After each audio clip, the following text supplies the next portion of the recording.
Histoire vraie à Nice. Bonjour à toi et bienvenue. Avant de commencer cette histoire qui, je te préviens, va te remuer, permets-moi de te demander une petite chose. Si tu aimes les récits qui parlent de force et de justice, abonne-toi à la chaîne, active la petite cloche pour ne rien manquer et laisse un pouce bleu pour me soutenir. C'est parti. T'es-tu déjà senti invisible aux yeux de ceux que tu aimes le plus ? Comme si tu n'étais plus une personne, mais un simple meuble, un meuble encombrant dont on attend avec impatience de se débarrasser. Moi, je m'appelle Hélène. J'ai 72 ans, sans moment. Et cette sensation, je l'ai vécue. Pas par des étrangers, non. Par mon propre sang, mon fils Marc et ma fille Sophie. Laisse-moi te planter le décor. Imagine une petite maison blanche aux volets bleus perchée sur les hauteurs de Nice. Depuis le petit jardin où mes rosiers grimpaient le long de la tonnelle, on pouvait voir la mer. Le matin, le soleil entrait dans la cuisine et faisait danser la poussière. C'était ma maison. Notre maison. Celle que j'avais construite, brique par brique, avec mon défunt mari jeune. Chaque recoin gardait un souvenir. Le rire de Jean, les premiers pas de Marc, les dessins de Sophie accrochés au mur. C'était mon sanctuaire, mon passé, mon présent. Et c'est ce sanctuaire qu'ils ont voulu me prendre. Tout a commencé par une petite chute. Rien de grave, un simple étourdissement dans le jardin. Mais pour eux, c'était le prétexte parfait. L'étincelle qu'ils attendaient.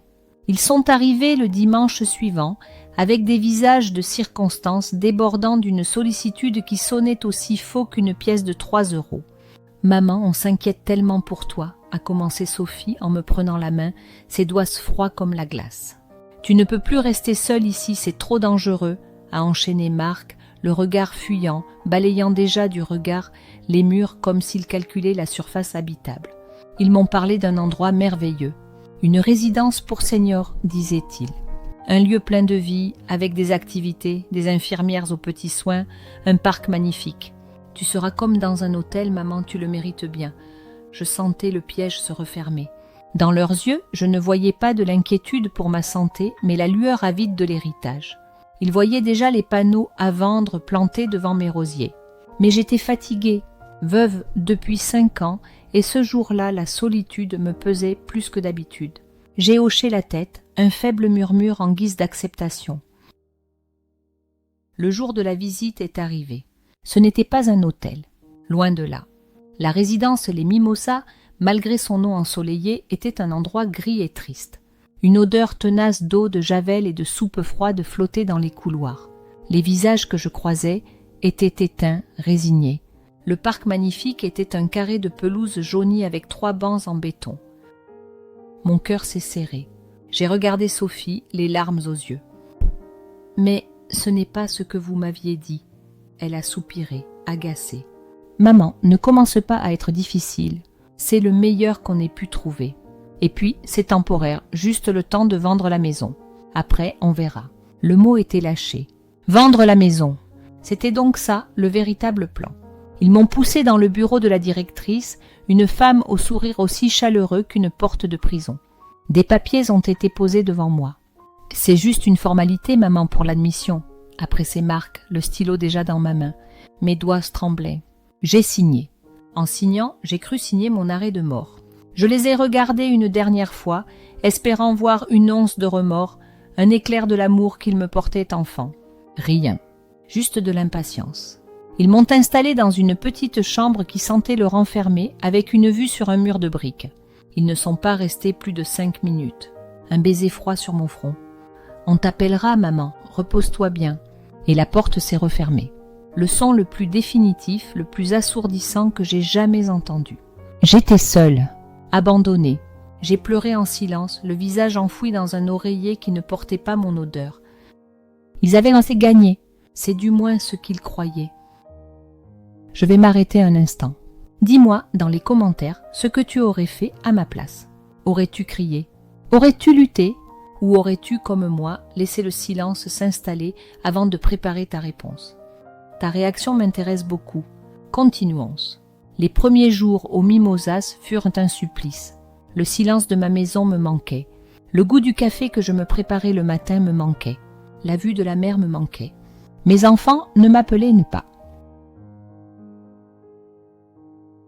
J'étais un colis déposé, une affaire classée. Chaque soir, je regardais par la fenêtre mon bout de mur en briques et je sentais la colère monter. Pas une colère destructrice. Une colère froide, calme et incroyablement lucide. C'est là que mon petit secret est entré en jeu. Il m'avait pris mon téléphone moderne, inutile ici, avait-il dit. Mais il n'avait pas fouillé dans la doublure de mon vieux sac à main. À l'intérieur, il y avait un vieux téléphone à clapet, un de ces téléphones de grand-mère que personne ne regarde. Sa batterie tenait 2 semaines. C'était ma ligne de vie. Le 3e soir, quand le silence de l'établissement était total, je l'ai sorti. J'ai composé un numéro que je connaissais par cœur. Celui de Maître Dubois, le notaire de Jean, un homme d'une droiture impeccable. Maître Dubois, c'est Hélène Renaud. Il y eut un silence surpris à l'autre bout du fil. Madame Renaud, quelle surprise! Comment allez-vous? Vos enfants m'ont dit que vous étiez en repos. En repos forcé, cher maître, j'ai besoin de vous. Le plan que nous avions évoqué, il est temps de le mettre à exécution, immédiatement. J'entendais le notaire sourire à travers le combiné. Avec le plus grand des plaisirs, Hélène. Les fonds sont arrivés. Votre sœur vous a laissé une fortune bien plus grande que nous l'imaginions. Tout est prêt. Mon secret, le voici. Ma sœur aînée, partie vivre au Canada à 20 ans, était décédée 6 mois plus tôt. Elle n'avait pas d'enfant et m'avait laissée comme seule héritière. Une fortune considérable, fruit de toute une vie de travail. Mes enfants n'en savaient rien. J'avais prévu de leur faire la surprise, de partager avec eux, de les aider, mais leur avidité avait changé mes plans. J'avais contacté Maître Dubois bien avant ma chute. J'avais senti le vent tourner. Très bien, maître. Alors, voici les instructions.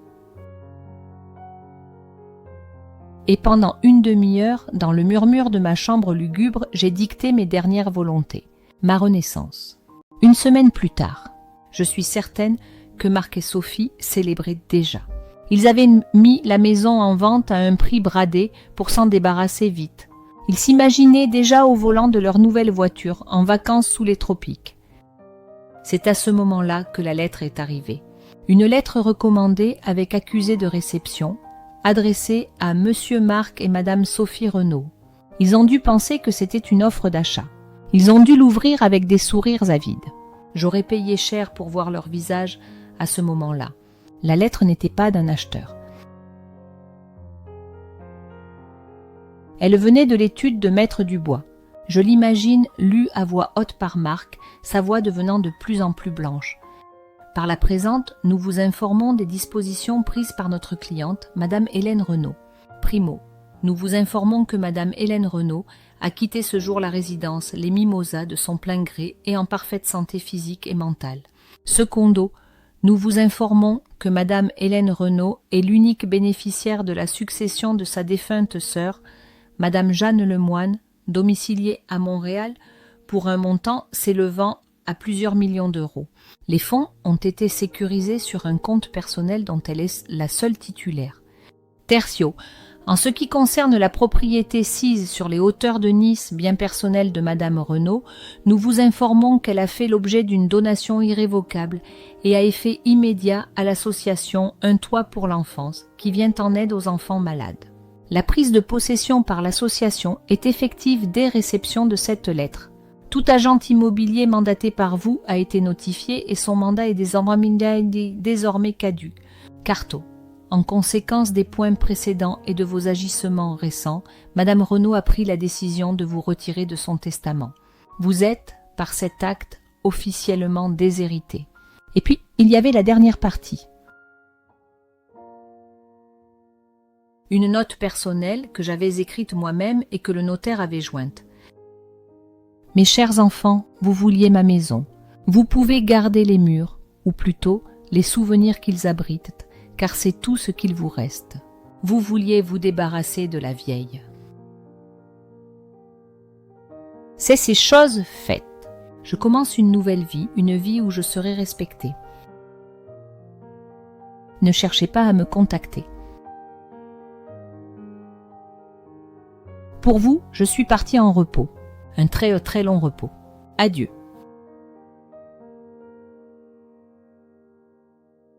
Hélène. Leur monde a dû s'écrouler. Pas d'argent facile. Pas de maison à vendre. Juste le silence et la honte de leur propre cupidité. Et moi, où suis-je pendant qu'ils lisent cette lettre?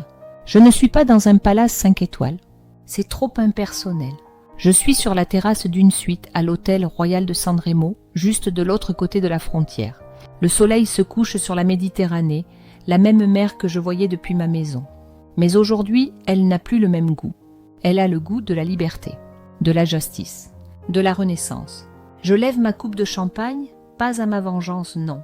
Je la lève à toutes les mères, à toutes les grands mères, à toutes les femmes qu'on a voulu rendre invisibles. Je la lève à ma nouvelle vie, et je souris.